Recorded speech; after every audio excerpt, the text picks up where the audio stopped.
อ้าวพี่น้องเอ้ยเอาแล้วเจอถล่มหนักแล้วเจอถล่มดราม่าหนักตอนนี้เนาะสมชื่อว่าหน่วยกู้ภัยไทยว่าอะไรเนาะควายเฮ็ดนาหมามาเฝ้ากินข้าวเนาะควายเฮ็ดนาได้ข้าวปั้นใดหมามันก็คาบไปกินก็สมชื่อเขาว่าอยู่เนาะก็คือบักหน้าหูขี้มากนี่แหละเนาะมันมาจอบเอาผลงานของคนอื่นแอบอ้างเป็นของตัวเองเนาะนะครับแปะ QR ลงไปเพื่อรับบริจาคเอาเงินส่วนไปหลายสังคมนะที่โอนมาให้นะเอาไปเป็นเงินส่วนตัวของตัวเองก็คือบักฮูคีอันนี้นี่แหละพี่น้อยก็คือว่าเป็นอย่างเช่นว่าในนั้นก็คือหน่วยกู้ภัยลาวคนนี้นะมากับทีมงานเนาะแล้วก็มาอยู่ในหน้าถ้ำแล้วก็ถ้าแอบอ้างเอาผลงานของคนจากหน่วยกู้ภัยของประเทศไทยที่มาเป็นของตัวเองแล้วก็แปะ QR ลงไปเพื่อจะรับบริจาคเนาะบางส่วนคนที่ติดอยู่ในถ้ำเนาะตอนนั้นก็มี7 ครอบครัวเด้ที่ติดอยู่ในถ้ำนะครับมันก็แปะ QR มันใส่เนาะแล้วก็เพื่อซอกหาเงินจากผู้ใจบุญเนาะที่บริจาคช่วยเหลือนะโอนเข้ามานะจากหน่วยกู้ภัยนั่นแหละจากผู้ชายคนนี้เนาะที่จริงแล้วมันบ่ได้เฮ็ดหยังแอบอ้างเอาผลงานของคนอื่นมาเป็นของตัวเองตัวนี้ก็สังคมลาวตอนนี้ถล่มหนักเนาะแม้จะเป็นคนลาวนำกันก็ยากเขาบ่ไว้หน้าไว้ตา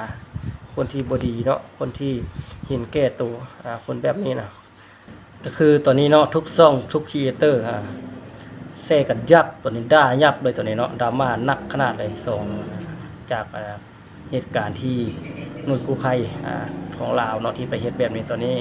บอกว่าเลยทุกช่องทุกอย่างเลยเอาไปลงด่ายับเลยตอนนี้นะเนาะเอาจนมันอยู่บ่ได้แล้วตอนนี้เอาจนแผ่นดินนี่ปีนโลดนะสังคมแบบนี้นะคนบ่ดีบ่ต้องเอามันไว้เนาะเฮ็ดมันโลดเนาะบ่ต้องจงดอกต้องยอมดอกพวกนี้หาผลประโยชน์แก่ส่วนตัวนะบ่ได้เพื่อคนอื่นพวกนี้เนาะ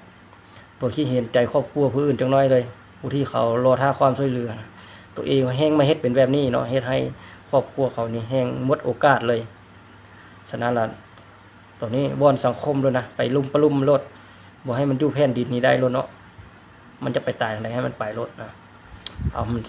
หนักๆเลยนะเพราะว่าคนเห็นแก่ตัวนี่บ่ให้มันอยู่ในสังคมเลยตอนนี้สังคมลาวบ่ว่าเกือบทุกช่องตัวนี้นะไปดราม่าถล่มหนักเลยตัวนี้นะเนาะเฮ็ดแบบนี้เราค่อยมักที่สุดคนบ่ดีบ่ต้องเอามันไว้เอามันอยู่บ่ได้รถค่อยมักสุดคนที่มันบ่ดีแล้วเฮ็ดไปเลยมันหวังผลแต่ประโยชน์ของตัวเองตามที่กู้ภัยรายงานตามที่กู้ภัยประเทศไทยรายงานมาเลยเนาะชายคนนี้นะเข้าไปอยู่หั่นน่ะบ่ได้เฮ็ดหยังเนาะรอท่าเอาแต่ผลงานคนอื่นซ้ำบ่นำลิ้นเกมอีหยังไปมีเรื่องมีราวกับหน่วยกู้ภัยจากประเทศไทยอีกเนาะแล้วก็ไปแจ้งความอีกนี่ตามที่ทุกคนเห็นในคลิปนี่ในรูปภาพนี่เนาะตัวนี้นะเนาะความเลวของมันเนาะความเห็นแก่ตัวของมันนะมันจักส่ำใดพี่น้องเอ้ยค่อยจนบ่ฮู้สิว่าเนาะคนแบบนี้นะมันยังหลงเหลืออยู่ในประเทศนี้อยู่เนาะคนประเภทเนาะยังมีอยู่ที่ว่าหมดไปแล้วมันก็ยังมีอยู่เนาะตัวนี้เนาะฉะนั้นอย่าให้ควันล้างไว้ให้เบิดซะบ่ให้มันเหลือทราบเลยเนาะคนประเภทนี้เนาะที่ให้แต่คนดีๆอยู่มันจังสิน่าอยู่ขึ้นประเทศนี้นะอีหลีเด้อค่อยเว้าแท้ๆถ้ามันยังหลงเหลือคนประเภทนี้นี่น่ะสังคมมันก็สิอยู่ยากมันก็มีการเกิดดราม่าคือแบบนี้แหละเนาะจะเฮ็ดให้คนประเทศลาวนี่อับอายขี้หน้าแท้ๆอายขี้หน้าแล้วทางที่ทางรัฐบาลก็เชิญทางหน่วยกู้ภัยจากประเทศมาเนาะเพิ่นก็รับการดูแล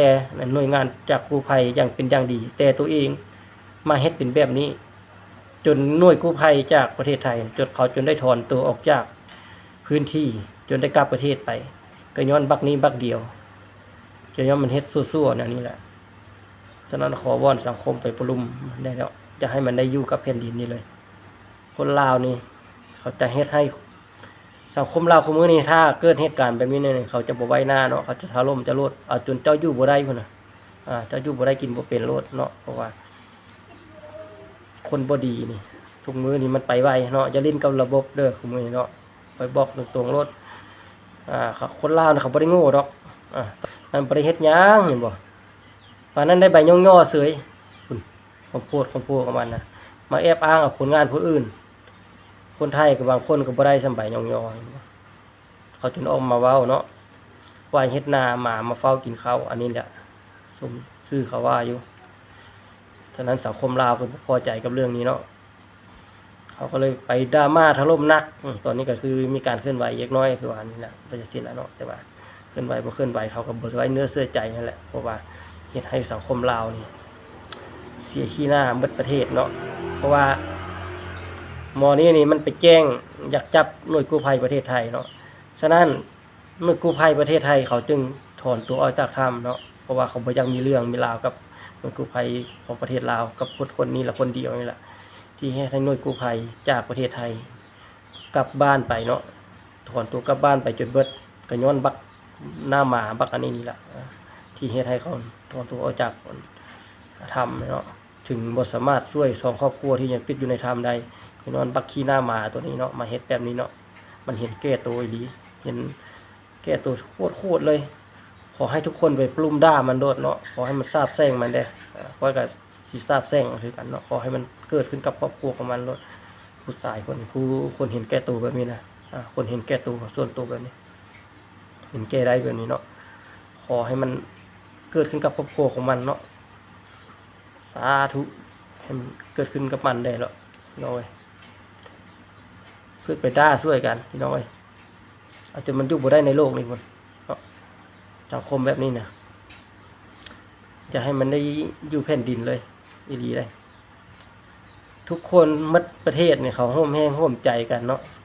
ให้กำลังใจกันตัวละมาหาส่วนได้ส่วนเป็นส่วนตัวของตัวเองเห็นแก้ได้สัดๆอันนี้นะนี่แหละบาปกรรมมันมีจริงอันนี้มันไล่ทันแล้วตอนนี้นะเวียนกรรมมันไล่เจ้าทันแล้วเพราะว่าเจ้าเฮ็ดที่ผ่านมาบ่มีไผรับรู้เด้เห็นบ่ตอนนี้เวียนกรรมมันตามทันเจ้าแล้วสุดท้ายก็ขอฝากถึงบักนี้เนาะคลิปนี้เด้อ